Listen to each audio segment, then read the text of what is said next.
السلام عليكم ورحمة الله وبركاته سو دوادا walaalyaal maanta waa maalintii labaad ee ciida gebigiinaba meel kasta adduunka ku joogtiin waan salaamayaa asxaabta akhyaarta ku xidhan iyo ummadda muslimiinta gebigiinaba waxaan leeyahay mar koobaad mar labaad mar saddexaad ciid wanaagsan munaasabadan anoo ka faa'iideysanaya maanta insha Allah waxaan dhiganaynaa dialogue français Somali nimo qoysad baan dhiganaynaa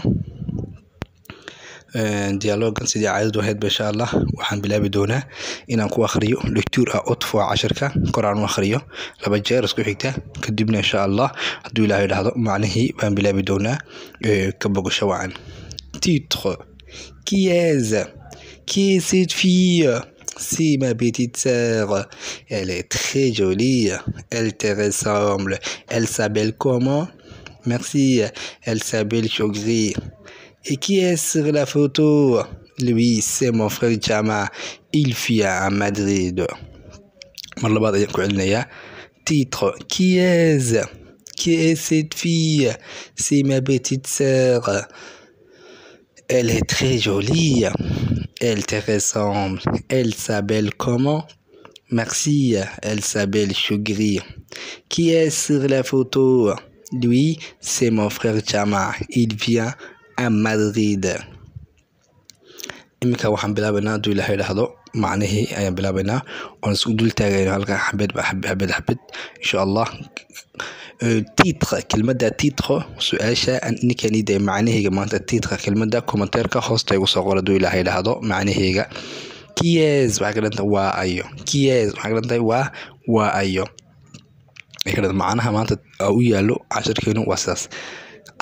Qui est cette fille? Gabadhani waa ayo. Inantani waa ayo. Qui est cette fille? Gabadhani waa ayo. Inantani waa ayo. C'est iyadu ma petite sœur. Waa walaashaydii yareed. Waa walaashaydii yareed. Elle est très jolie. aad ayay qurux badan tahay. Elle est iyadu très jolie. aad ayay qurux badan tahay. Très waa aad weyn. Jolie waa qurux.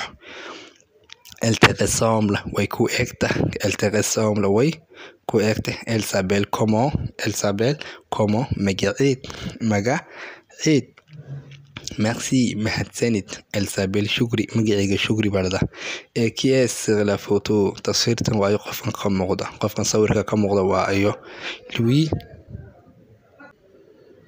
Qui est sur la photo? sawirkan ayaa ka muuqda. Lui isagu c'est mon frère Jama. waa walaalkay Jama. Il vient à Madrid. wuxuu ka yimiday Madrid ama wuxuu ka socdaa magaalada la yiraahdo Madrid.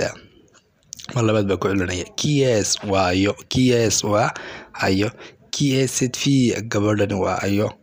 C'est ma petite sœur. waa walaashay. Elle est très jolie. aad ayay qurux badan tahay. Elle te ressemble.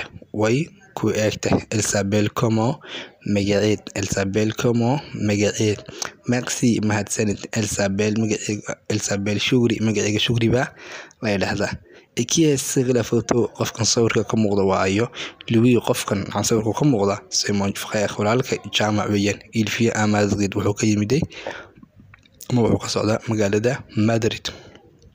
imika waxaan galaynaa waad fahamtay barmalanay kelmadda waxaan iga fadhiyaa titre maanta isoo macnaysiin oo hoosta igu soo qortiin waayo in badan baa soo macnay commentaire-ka igu soo qorisiin. vocabulaire arrêtez kelmadaha aan qaadanayna waxaa kamid ah fille aan ka helnay halkan maanta dialogeena. fille inan ama waa gabadh. petite waxay ka dhantahay yar. sœur waa walaasha la dhahdaa. komoda qaybta kale ku xiran traduction ayay xorantay macnaheedu weeyaan iyadoo ka boodin xaga kale ku macnayn doona. c'est ressemble waa isku ekaasho. sida dan qarab ressemble waa ekaasho. frère waa walaalka. jolie waa quruxda. photo waa sawirka. qui est waa ayuu ka dhantay. lui isaga. elle waa iyada. traduction imika waxaan galnaa qaybtii traduction français ensemble. traduction waa turjumaadii Faransiiska Soomaaliga iyo Faransiiska qorayada Soomaaliga qoran. Qui est cette fille? aan ku bilaabay waa ayo gabadhani. c'est ma petite sœur. waa walaashaydii yareed. Elle est très jolie. aad ayay qurux badan tahay. Elle te ressemble. way ku egtahay. Elle s'appelle comment? magaciid balada. way qurux badan tahay wayna ku egtahay. magaciid waa kan Soomaaliga ku garab daray. Merci. mahadsanid. Elle s'appelle Shukri. magaciigu waa Shukri. mahadsanid. magaceedu waa Shukri. Qui est sur la photo? taswiirtan ayaa كموقدا وايو قفكن صورك كموقدا لوي سيمون فخيخ كان waa walaalka jaamac Ilfi ama qeyd wuxuu ka yimid magaalada Madrid qofkan waa walaalka jaamac wuxuu ka socdaa ama ka yimid magaalada Madrid ama uu degan yahay kolka insha Allah maanta inta baan ku joojinaa casharkeena dialogue français number 7 insha Allah wixii su'aal haysiin hoosta ku soo qorisiin ereyada waxaad erigerin way ereyaan ka booday oo macniina hoosta ku soo qora si aan commentarka hoosta igu soo jawaabi doonaa insha Allah waxaan leeyahay dad ugu cusub tihiina isaboneeya hadii kale asxaabtii hore ahaydeena like ku taageera qof kasta video ka daawana like ku taageero iyo share insha Allah